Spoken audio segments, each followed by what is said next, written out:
Bom, eu sou Cleiton Montijo, sou professor do Departamento de Matemática da UNB. Tive aqui uma satisfação estar aqui com vocês, porque antes de ser professor da UNB, fui professor da Secretaria de Educação durante 14 anos, né? Estive na Secretaria de Educação. Então, tive a oportunidade de fazer coisas variadas, né, e interessantes.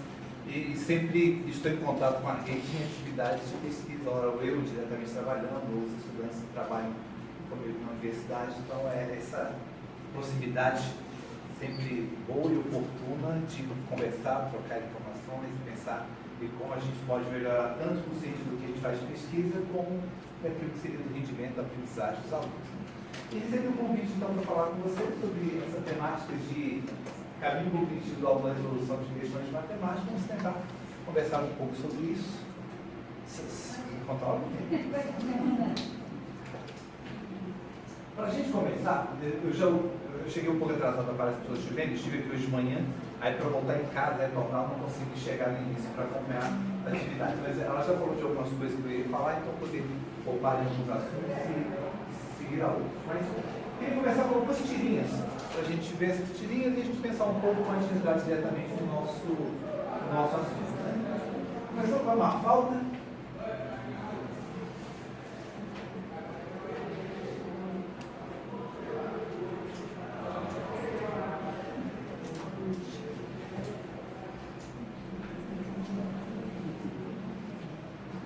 Termina. Então, uma falta ali no primeiro momento do exercício de medição, né? O perímetro da cabeça dela. Ela mede, olha para cá, olha para lá, né? E fala, conclui, né? Será que aqui cabe tudo que vão meter na minha cabeça? Ou não? A gente está falando de avaliação, né? Então a gente tem uma expectativa de que os alunos aprendam tudo, né? Que a gente que foi trabalhado na sala de aula, tudo que está previsto no mato de referência, está no currículo, movimento, aquilo que está no livro didático, né? Por vezes a gente fica rodando entre referenciais que orientam a prática de sala de aula, mas a gente precisa saber com clareza o que é essencial para o nosso aluno aprenda, aquilo que vai permitir a ele, a partir desse essencial muito bem desenvolvido, que ele possa, com o esforço próprio, né, com as suas próprias estruturas cognitivas, alcançar de alguns aspectos. Né? Construir uma matriz de referência, analisar os recursos dos alunos, a gente tem que tentar identificar o que a gente quer realmente avaliar, o que a gente quer que os alunos saibam, para que a gente tenha essa condição de trabalhar.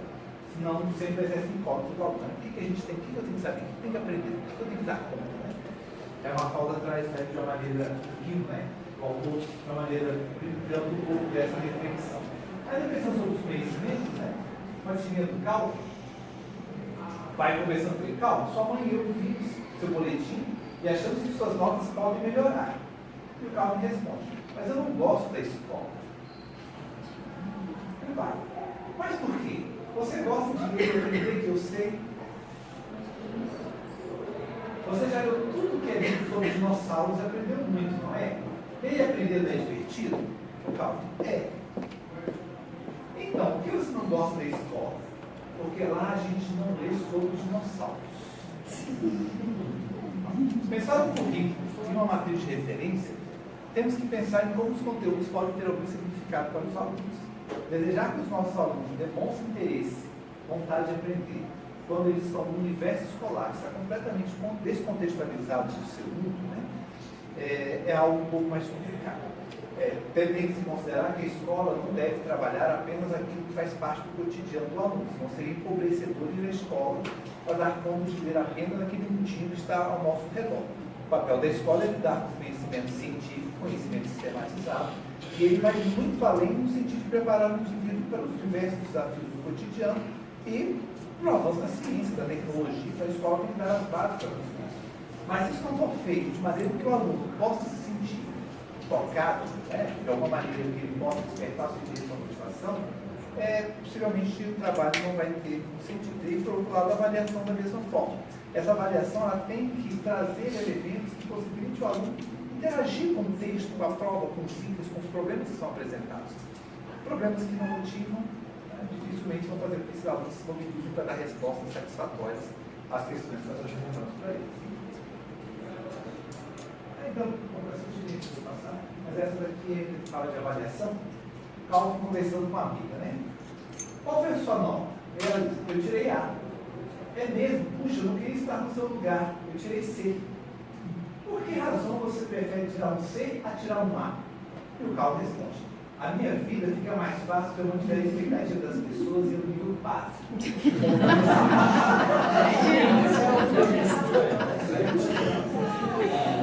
É a avaliação marcando o lugar que a gente quer ocupar dentro do espaço da sala de aula. Então, por vezes, nós sobrecarregamos os alunos que têm o melhor desempenho com uma cobrança excessiva. No dia que aquele aluno tem um desempenho um pouco abaixo, né, do que ele demonstrando, tudo para, né? Você está com algum problema? O que aconteceu? Né? Sua nota caiu, né? E por outro lado, aquele aluno tem um desempenho sempre mediano, às vezes até abaixo da média. No dia que ele tem um desempenho alto, né? Aí o professor, o que aconteceu? Você colou? Né? Aquele desempenho muito bom não pode cair, aquele que tem um desempenho baixo, quando ele consegue sucesso, levando suspeitas sobre os procedimentos que ele está utilizando. Então, a avaliação mexe, né, com a vida de todos na vida da escola. Se a gente vai trabalhar com a avaliação, nosso senso de responsabilidade, de cuidado, de atenção, ele tem que ser redobrado para fazer com que as avaliações tenham algum significado para quem responde, para o professor e para o sistema, no sentido de trazer no modelo evolutivo a informação que possa servir para uma intervenção pedagógica adequada que favoreça as aprendizagens. E por fim, essa de matemática, né? Eu gosto muito dessa tirinha. Calvin conversando com a amigo dele, com a Haroldo, um amigo imaginário. Você sabia que eu não acho que a matemática é uma ciência? Eu acho que ela é uma religião. Uma religião? Sim, todas essas equações são como milagres. Você pega dois números e quando soma, eles milagrosamente se transformam num novo número. Ninguém é capaz de dizer como isso acontece. Ou você acredita nisso, ou não. Esse livro está cheio de coisas que temos que aceitar por fé. É uma religião por fé. Nas escolas, você deixa um orientador para te acompanhar. Aí o Calvin finaliza. Como até na matemática, eu poderia ser dispensado disso.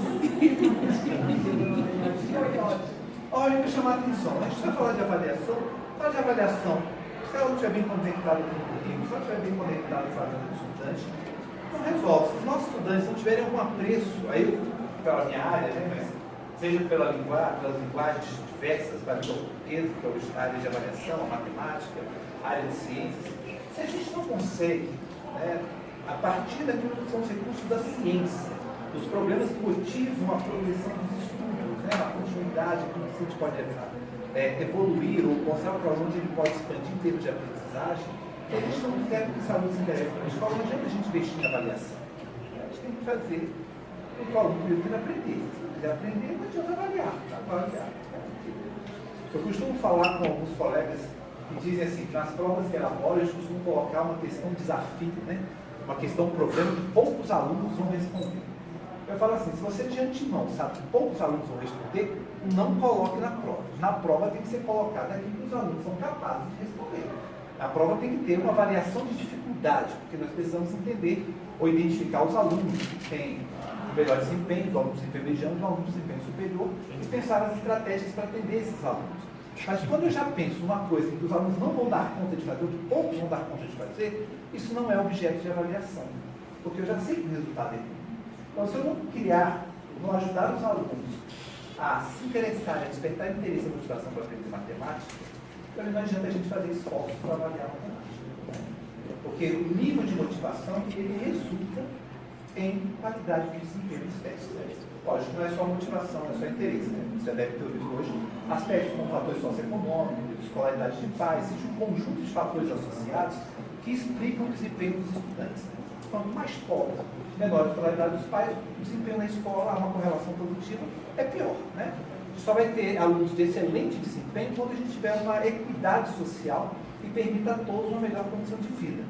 Mas a escola, ela não vai ter condições de resolver os problemas dos atores socioeconômicos, mas ela tem condição de criar alguns mecanismos internos que possibilitam os alunos estarem mais motivados para os processos de aprendizagem.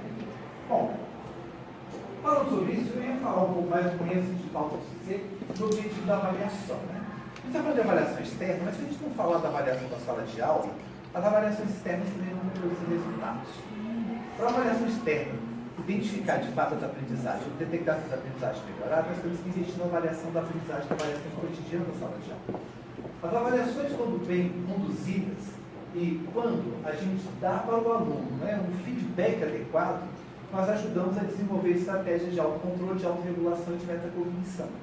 Se a gente não trabalha, enfim, com os processos metacognitivos e cognitivos, que envolvem o autocontrole, a autorregulação e a autoavaliação, a gente não consegue ajudar o aluno a perceber o seu próprio estado de desenvolvimento em termos de aprendizagem. Então, quanto melhor a qualidade da avaliação de sala de aula, melhor o desempenho dos alunos nas avaliações externas. Existem estudos da própria OCDE que mostram que em países onde a avaliação formativa efetivamente acontece, os alunos têm desempenho melhor nos testes externos, nos exames internacionais. Exatamente porque eles desenvolvem habilidades de pensar sobre como pensam, como criam respostas, como buscam soluções, se auto-regulam e se auto-monitoram melhor. Né? Então, a qualidade dos feedbacks é algo fundamental, mas por uma questão de tempo, vou até falar disso. Bom, o professor Gilberto estava falando para vocês das matrizes e ela deve ter falado de proficiência. É importante lembrar que a avaliação externa ela não mede a aprendizagem, ela mede proficiência. Né? São conceitos diferentes. A aprendizagem ela engloba muito mais elementos do que a proficiência. A proficiência seria, então, a capacidade, né, de produzir uma resposta certa a partir de um determinado estímulo, que no caso da avaliação externa é um item a ser respondido. Esse item, ele quer verificar em que medida uma determinada habilidade foi desenvolvida. Né? Um item não avalia toda uma habilidade, uma matriz tem vários descritores, um item avalia uma dimensão daquele descritor, porque poderíamos ter, sobre o mesmo descritor, 10 situações diferentes, englobando particularidades daquela habilidade. Desde uma forma de checar se essa habilidade foi desenvolvida de uma maneira muito simples ou de uma maneira mais complexa. Né? Então, investir nas aprendizagens pode resultar numa melhor proficiência, porque o estudante vai estar em melhores condições de responder aos exames externos. Né? Então, isso aqui vocês já falaram. Bom, por que eu achei interessante trazer essas questões para a gente discutir? É porque todo o processo que vocês vão trabalhar a partir de agora, né, de pegar o currículo de movimento, elencar que habilidades devem ser as... Não dá para pegar todo o currículo e colocar uma prova, porque é um currículo extenso demais, não colocar todo ele na prova. Algumas habilidades devem ser elencadas como aquelas que, eu diria assim, meio que habilidades mães, né? Aquelas que a partir delas, outras estão associadas, né? Giram em torno de determinadas habilidades. E essas habilidades, depois elas vão se transformar em objetos de avaliação. Então, nós temos que ter clareza do que a gente quer avaliar, o que é fundamental, né? O que os alunos não podem sair da escola sem dominar. Quais são essas habilidades que, uma vez desenvolvidas, os alunos conseguem, com estímulo menor, ou mesmo numa perspectiva mais autodidata, ler, compreender e criar estratégias de solução de problemas. Né? Porque isso tem que se transformar num item. Um item, ele tem que usar uma condição, depois olhar a nossa matriz no primeiro plano, e o nosso currículo, e verificar se aquilo que foi avaliado expressa realmente aquilo que queria ser ensinado e o que fazer para que o aluno aprenda. Então, esse processo de construção dos descritores da matriz, depois transformar isso em prova, tem que dar um retorno pedagógico. A prova não pode servir apenas para dizer tantos por cento escolher a alternativa A, outros B, outros C, outros D, só tantos por cento acertaram e morreu nisso a prova. A prova ela não pode ser transformada apenas em uma leitura de percentuais. Ela precisa dar um retorno positivo para o professor para que ele possa fazer uma intervenção. E a melhor maneira de fazer essa intervenção é por meio desse exercício de pensar o que o aluno pensaria. Será que ele pensa como nós, professores? Será que aquilo que a gente acha que seria uma resposta realmente seria a resposta do aluno? Como é que a gente tem feito estimular os professores a pensar nesse percurso cognitivo dos alunos ao responder questões de qualquer disciplina, né? De qualquer área do conhecimento? É por isso que eu falei anteriormente que a avaliação da sala de aula, quando bem conduzida, quando dá um bom feedback para o aluno, ele desenvolve essas estratégias cognitivas, né, sobre processos metacognitivos, autorregulatórios de autoavaliação, e eles passam a aplicar isso em outros campos, além daqueles específicos trabalhando naquele determinado contexto. Ele começa a desenvolver uma postura mais crítica diante do que ele sabe, diante do conhecimento, como ele se coloca diante de uma situação de problema para respondê-la. E também ele se lança, né, num outro universo que é tentar usar a sua criatividade para criar os mecanismos que levem a uma resposta correta, ou pelo menos uma resposta razoável. Porque eu costumo dizer que no dia a dia, uma resposta razoável às vezes é até mais interessante que uma resposta correta, porque ele mostra o esforço de elaboração do estudante, que é um grande passo para que ele possa dar saltos, né, mais qualitativos em sua aprendizagem. Às vezes o aluno dá uma resposta certa, mas ele não sabe o que é certo.